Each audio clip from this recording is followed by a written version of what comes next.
لو أنزلنا هذا القرآن على جبل لرأيته خاشعا متصدعا من خشية الله وتلك الأمثال نضربها للناس لعلهم يتفكرون. الحمد لله والصلاة والسلام على رسول الله وعلى آله وصحبه ومن والاه. السلام عليكم ورحمة الله. برزان خوش حالم لواني 250 لواني كان تفسير القرآن بيروز بهم وخدمتان بمبستي رزامندي خوي قول وهوادان بأوي آزي السوري لول بقرن. أعوذ بالله من الشيطان الرجيم. بسم الله الرحمن الرحيم. أفغير دين الله يبغون وله أسلم من في السماوات والأرض طوعا وكرها وإليه يرجعون. بەڵخۆشەویستان لە دوایەوەی کە خوای گەورە سوبحانەهو وتەعالا کە لە دوو ئاەت پێشترێ باسی لەوە کردکەوە لە هەموو پێغەمبەران عەلەیهیمو السەڵات وەسەلام عەهد و پەیمان وەرگیرایە لە ڕێگای ئەوانیشەوە لە ئومەتەکانیان هەر کاتێک پێغەمبەری دواتر هات و یاخود وەکو باسمان کرد پێغەمبەری خاتەم هات محەممەد الموستەفا صلی الله عليه وسلم پێویستە ئیمانی پێبینن و هەروەها پێویستە پاڵپشتی بکرێ دیفاعی لێ بکرێ دینەکەی سەر بخرێ. ئیتر پێغەمبەران عەلەیهیمو السەڵات وەسەلام عەهد و پەیمانیاندا و لە ڕێگەی ئەوانیش عەهد و پەیمان لە ئومەتەکان وەرگیرا. ئیتر هەر کەسێک لە دوای ئەو عەهد و پەیمانە کەوا لەلایەن خوای گەورەوە لەسەر زمانی پێغەمبەران عەلەیهیمو السەڵات وەسەلام پێیان گەیشتە هەر کەسێک ئەو عەهد و پەیمانە بشتێنیتن تەوەلای لێ بکە پشتی تێ بکە ئەوانە کەسانێکی فاسقن لە دایرەی ئیمان دەرچووینە. ئەو جا خوای گەورە سوبحانەهو وتەعالا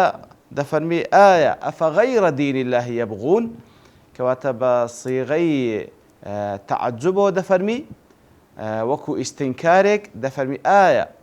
کەسانێک هەیە غەیری دینی خوای گەورە تەڵەب دەکەن و داوا دەکەن لە کاتێکدا وەلەهو ئەسلەمە من فی السەماوات والئەرض لە کاتێکدا ئەوەی لە ئاسمانەکان و لە زەویدایە تەسلیمی ڕەب العالەمین بووینە طەوعەن وەکەرها ئیتر هەیە بە ئیختیاری خۆی بە بژاردەی خۆی هەیە کەرها بە ئیجبار تەسلیم خوای گەورە بووە و لە کۆتاییشدا هەر هەمووی دەگەڕێنەوە لای خوای گەورە وئیلەیهی یورجعون. بەڵێ خۆشەویستان دیارە وەکو گوتمان ئەو لە سیاقی ئەواتانەیە کە خوای گەورە دەفەرمی عەهد و پەیمان وەرگیرە لە هەمووان لە هەموو پێغەمبەران عەلەیهیمو السەڵات وسەلام و لە ئومەتەکانیان کەوا هەر کاتێک پێغەمبەری خاتەم هات عەلەیهی السەڵات وسەلام پێویستە ئیمانی پێبین و هەروەها لەتؤمنون به وەلەتەنسوڕونه واتە ئیمانی پێدەین و هەروەها بەسەری دێخن دیفاعی لێ دەکەن و پاڵپشتی لێ دەکەن. بەڵێ کەواتە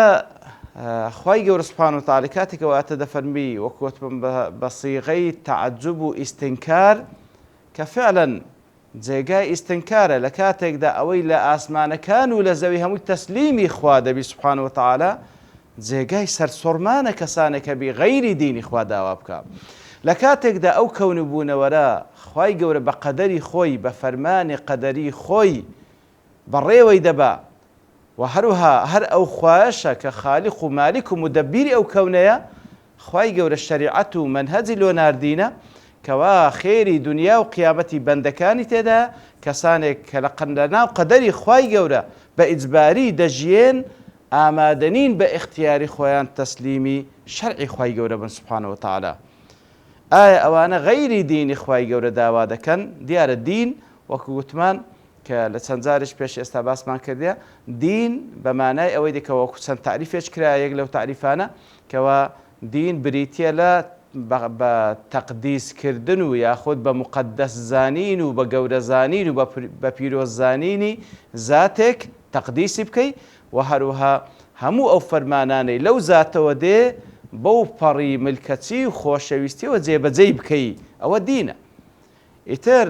ئەوەی کەوا مسلمانە ذاتی ئەڵڵا بە مقەدەس دەزانی سوبحانەهو وتەعالا کەوا خواچی ئەلعەظیمە خاوەنی ئەسما و صیفات ئەسمای حوسنا و صیفاتی عولیایە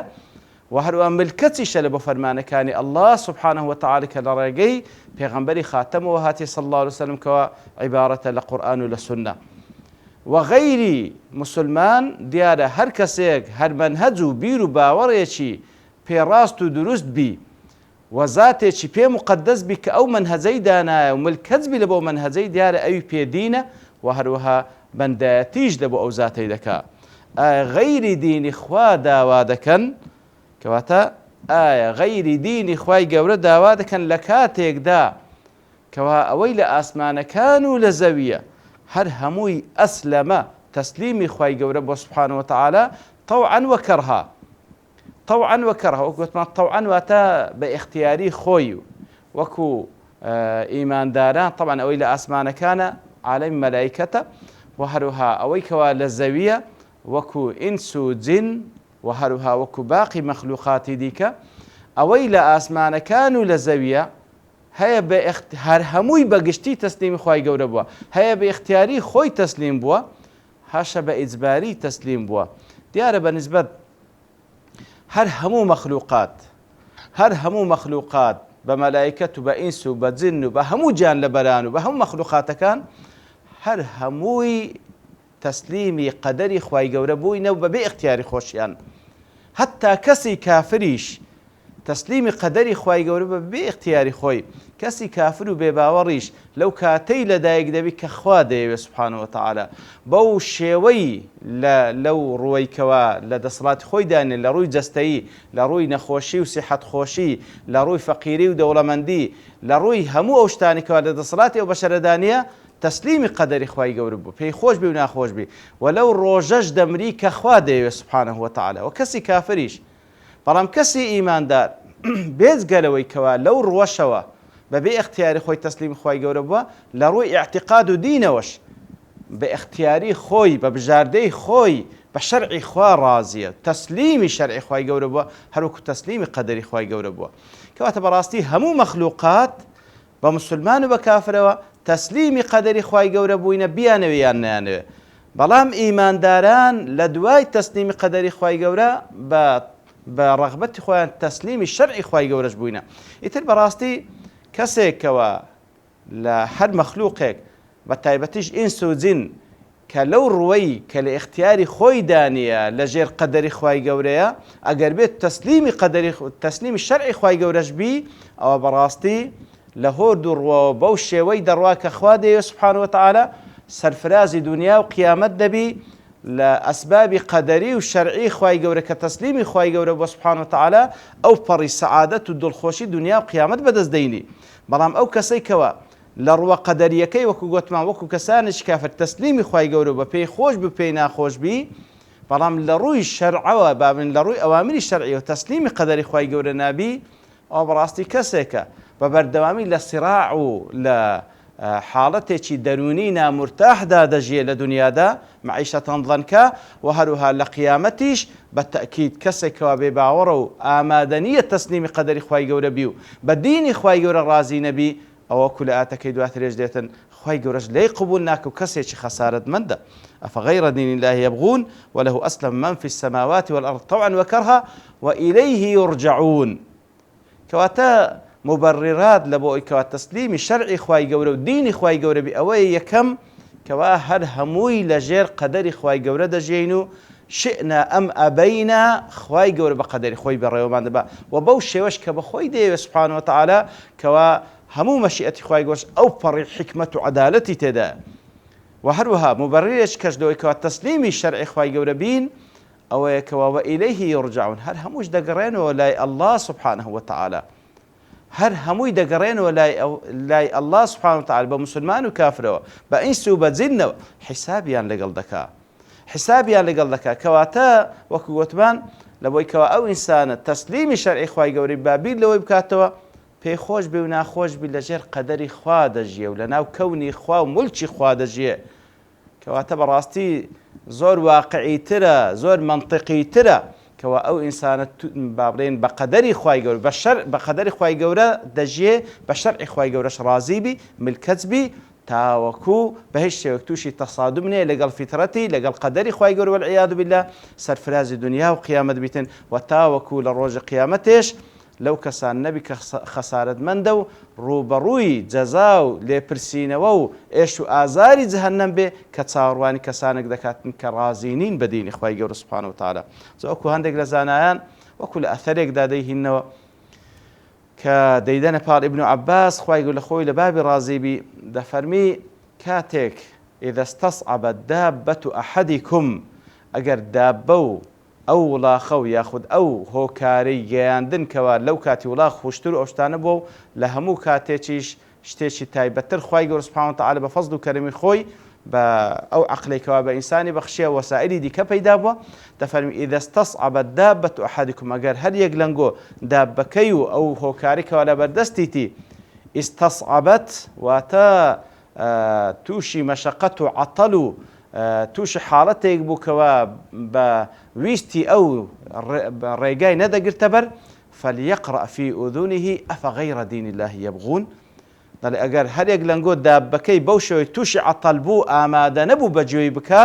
با لە بن گوێی ئەو ئاتەی بخینیتەوە لەبەرەوەی وەکو کەسێکی موسڵمان ئەو بە قەدەری خوا و بە شەرعی خوش ڕازیە و کاتێکیش کەوا دەیە بستە هەر جێگایەک مەبەستی جێبەجێکردنی شەرعی خوا پێویستە ئەو دابەیەش لەگەڵی بی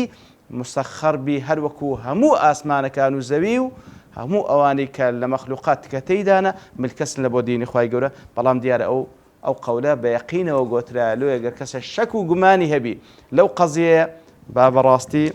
گلەی نەکا ئەگەر بێت و مەخلوقێک لە مەخلوقاتەکان بەجۆی نەکا.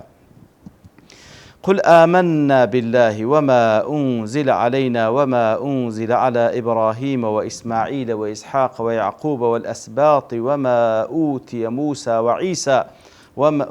أوتي موسى وعيسى والنبيون من ربهم لا نفرق بين أحد منهم ونحن له مسلمون. ولو زالير دا فرمان بپیغمبر دکا صلى الله عليه وسلم قل بلي كوكو زانان دا فرمان كواتا وكل سورة البقرة دفرمي قولوا بقشتي پیغمبر صلى الله عليه وسلم لقل إيمان داران برام ليردا دفرمي قل بپیغمبر دفرمي صلى الله عليه وسلم كوكو زانان دفرمون واتا خطاب لبو أمتيش في شخصية الرسول صلى الله عليه وسلم خطاب لبو أمتيش لشخصية قائدكي وتوزيه كرا لبر أهمية قضيكي كواتا كاتك وفرمان پیغمبر كرا صلى الله عليه وسلم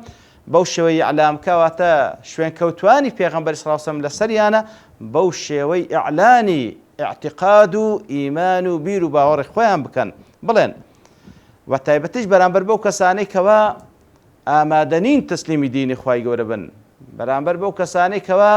ئامادەنین هەروەکو تەسلیمی قەدەری خوای گەورە بووینە تەسلیمی دینی خوای گەورە بووینە دەیانەوێت شاز بن لەو کەونەی بڵێن ئێمە آمنا بالله إيمان من بذات الله سبحانه وتعالى إيمان من بوجود خواه سبحانه وتعالى بپروردگاريتي خواه بألوهية پرستراويتي خواه گوره وإيمان من بأسماء وصفات خواه گوره سبحانه وتعالى إيمانك كوا خوا مەبەستیتی سبحانه وتعالى وبهمو پێداویستەکانی ئیمان لەو کار و کردوانەی کەوا ڕەنگدانەوەی ئیمانە لەسەر بەندە إيمان من بخواهنا سبحانه وتعالى بتاكو تنيا وما أنزل علينا وإيمان من بو قرآنهنا كلبو من دابزيا كدابز وما أنزل علينا زالير دا أكم ملاحظة بكي لسورة البقرة كاتك قولوا آمنا بالله وما أنزل إلينا لذا قل آمنا بالله وما أنزل علينا إلينا لوين دري كاتك ودفرمي قولوا بجمع لبو بيغمبر صلى الله عليه وسلم لقال أمتكي دفرمي إلينا لرب مفرد كبيغمبر صلى الله عليه وسلم دفرمي قل دفرمي علينا كواتب بالفعل لبو شخصي بيغمبر صلى الله عليه وسلم لبو روح ودلو جاني بيغمبر صلى الله عليه وسلم دابزي كم زاد أو زا لوية وبأيما قيشت كواتا على كك لدواي قل هاتيا وإليك لدواي قولوا هاتيا وكزانا بوشوي لك دنو على لبو استعلاء كواتا لبرزو للآن رب العالمين والجهة برزة للآن رب العالمين ومن فوق 7 سماوات دابز يسر دلو درون جاني پیغمبر صلى الله عليه وسلم وإلى كجد بو انتهاء بأيمش قيش للآن پیغمبر صلى الله عليه وسلم كإلى معنى انتهاء لورد جيري كوات إيمان ما بذات الله هنا وإيمان من بو قرآن هنا كلبو إيما دابز وما أنزل علينا ئیمانمان پێ وەکو چەند جارش باسمان کرد ئیمانێک کەوا فعلا يستلزم التصديق المستلزم للإذعان والقبول أو إيمان الشرعية أو إيمانك ومطلوبة إيمان ما بين براستي دزانين براز زانين كوا تي بيوست لقلي همو أوشتاني كتيدا بقبول دكين وكو اعتقاد وهروها ملكتشين لبو همو أوامركاني كتيدا وهروها وما أنزل على إبراهيم وإسماعيل وإسحاق ويعقوب والأسباط وهروها إيمان من بو كتابانش ناكلبو أو بيغمبر برزانة دا بزيا كواتب راستي هر أو إيمانه أو شمولية لائقة بأمتي خاتم كوا میرادگیری هەموو ئومەتەکانی پێشە خۆیتی ئیمانمان بەو کتێبانەش هەیە کەوا لە بۆ ئیبراهیم، ئیسماعیل، ئیسحاق، یعقوب و ئەسبات دابەزیە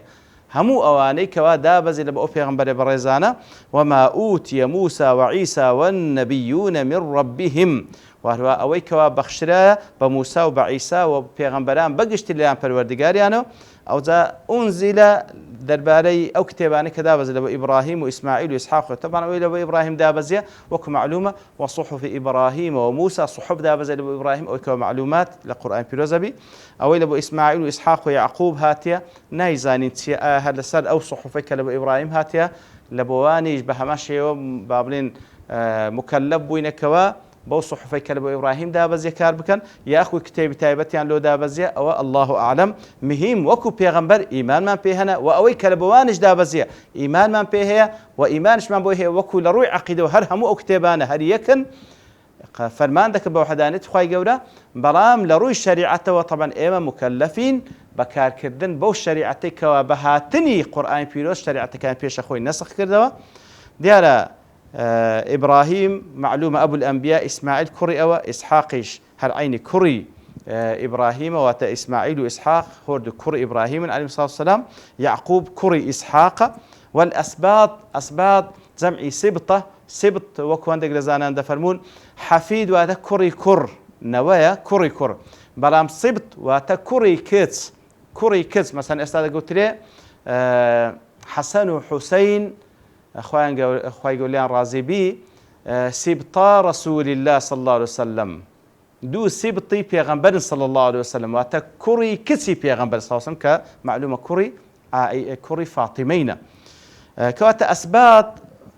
يعني لغته واتا بمعناي كري كزدي زور يقدر مفسرين أسباط يعني بوي ليقدر واتا كركاني يعقوب واتا يوسف براكاني بەڵام معلومە کە ئەوەی کەوا پێغەمبەرە بە تەئکید یوسف عەلەیهی الصلاة والسلام بەڵام باقی برایەکانی تر قسەیان لەسەر ئایا بوون بە پێغەمبەر دواترەیان نا ڕەئی ڕاجح وەکو ئیبن عوثەیمین ڕەحمەتوخوای لێبی دەڵێتن لەبەر ئەوەی کە تەماشا دەکەی چیان کردێ لەگەڵ یوسف عەلەیهی الصلاة والسلام بە شێوەیەک ڕەفتاریان کردێ و درۆیان لەگەڵ بابیان کردێ دەفەرمی ئەو صیفاتانە لە کەسانێک ناوەشێتەوە کە دواتر ببنە پێغەمبەر